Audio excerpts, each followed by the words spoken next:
Hello dear student, अपना नया lesson चलेगा, बिल्कुल नया लेसन फोर अपने जो चलेगा वो विश्व की जनसंख्या और संरचना वाला है। संरचना का मतलब आप समझते हो। संरचना का मतलब आकार या आकृति या फिर किसी का चित्रण करना होता है ना। कितने मार्क्स का है लेसन? मार्क्स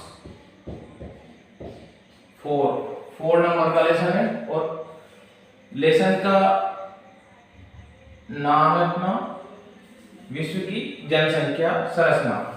ठीक है, विश्व की जनसंख्या संरचना जो है इसको मैं परिभाषा के माध्यम से आपको समझाऊंगा। विश्व की जनसंख्या संरचना होती क्या है? मानव के प्राकृतिक और आर्थिक संसाधनों का जो वर्गीकरण होता है उसको क्या कहते हैं? अपन जनसंख्या संरचना बोलते हैं। क्या बोलते हैं इसको? जनसंख्या संरचना। इसकी परिभाषा है, देखो मैं हर एक पार्ट में जब स्टार्ट होता है तो परिभाषा इसलिए दिखाता हूं कि उस पार्ट का मतलब आपको समझ में आ जाए। ठीक है, परिभाषा है किसी मानव के प्राकृतिक और किसी मानव के प्राकृतिक और आर्थिक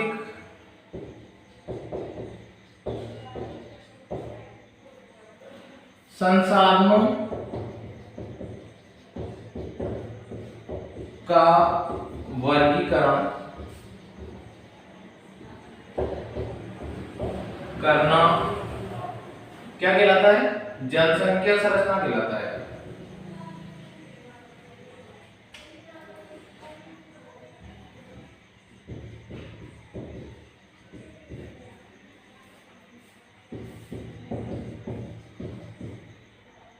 कहलाता है।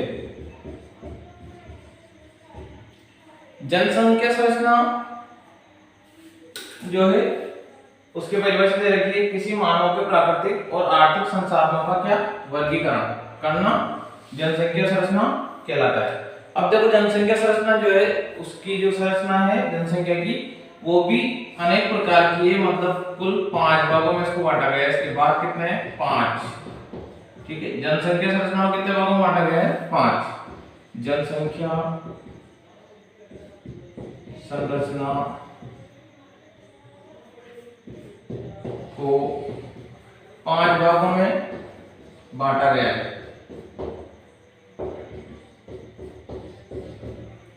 सबसे पहला भाग जो अपना है वो है आयु संरचना। कौन सा है? आयु संरचना। आयु संरचना। दूसरे नंबर का जो भाग है अपना वो है लिंगानुपात।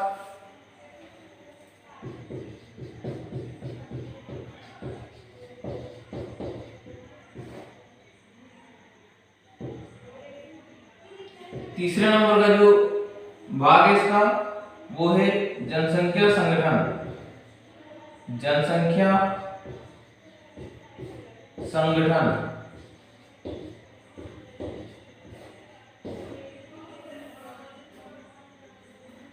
जनसंख्या संगठन का मतलब मैं आपको समझाऊंगा बहुत अच्छी तरह से। जनसंख्या संगठन का मतलब होता है 2 प्रकार की जनसंख्या होती है, तो नगरों में रहने वाली, एक गांव में रहने वाली। चौथे नंबर का है अपना साक्षरता। साक्षरता का मतलब आप सब समझ गए होंगे। 5वें नंबर का है व्यावसायिक संरचना। व्यावसायिक संरचना। व्यावसायिक संरचना का मतलब होता है व्यवसाय के हिसाब से, व्यवसाय के आधार पर कैसी संरचना है जनसंख्या की। ठीक है, किस किस प्रकार के व्यवसाय लोग करते हैं उनकी संरचना कौन सी है? व्यावसायिक संरचना। ये 5 प्रकार है जनसंख्या संरचना के, और इन 5 प्रकारों का विस्तार से अपन वर्णन करेंगे इस लेसन में।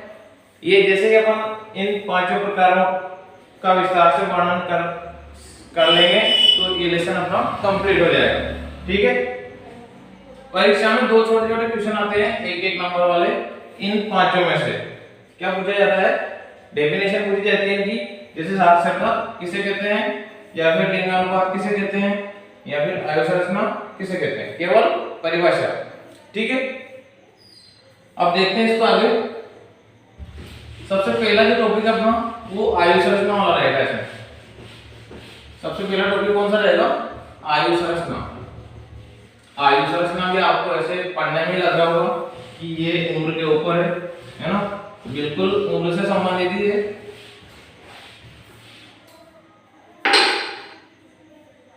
टॉपिक है अपना आयु संरचना।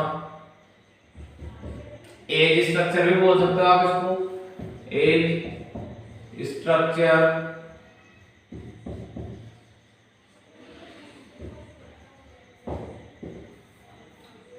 आयु संरचना, इसकी परिभाषा बहुत सिंपल सी परिभाषा है, बिल्कुल कुछ भी नहीं करना है आपको, केवल एक लाइन याद रखनी है जो है मानव का उसकी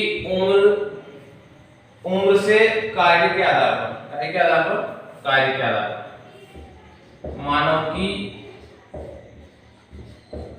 उम्र का उसके कार्य के आधार पर वर्गीकरण। इसके आधार पर, कार्य के आधार पर वर्गीकरण, कितना काम कर रहा है वो आधार पर वर्गीकरण।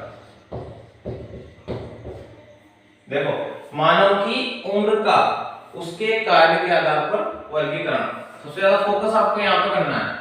क्या काय की बोल रहा है, कार्य की बोल रहा है, कार्य का मतलब काम करना। ठीक है, वर्गीकरण करना क्या कहलाता है अपना, आयु संरचना कहलाता है।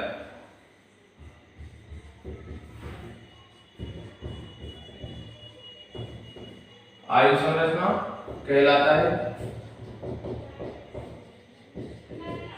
इस वाले लेसन के इस वाले टॉपिक की पीडीएफ भी आपको अवेलेबल करवा दी जाएगी बहुत जल्दी।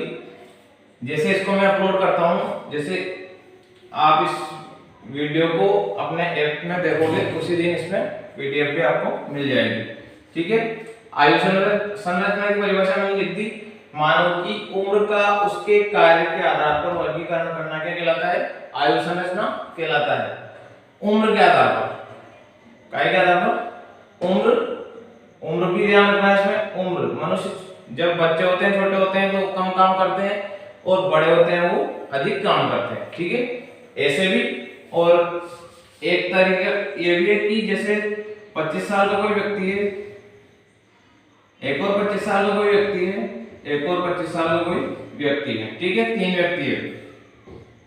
ये पूरे साल भर में सबसे ज्यादा काम करता है। जैसे इसने काम किया 300 दिन, इसने किया 100 दिन, और इसने किया 30 दिन। ठीक है,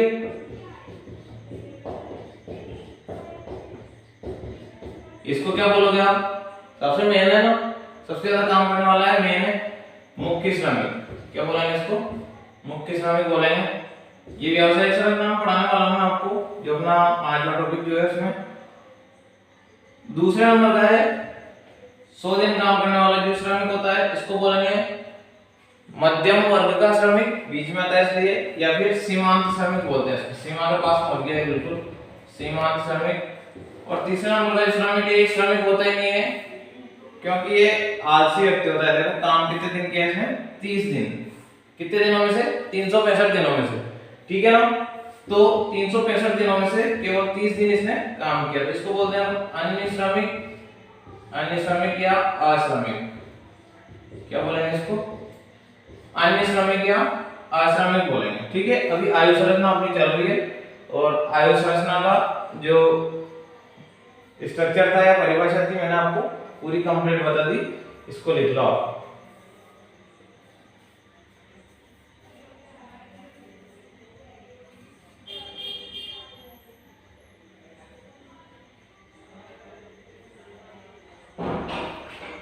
ठीक है,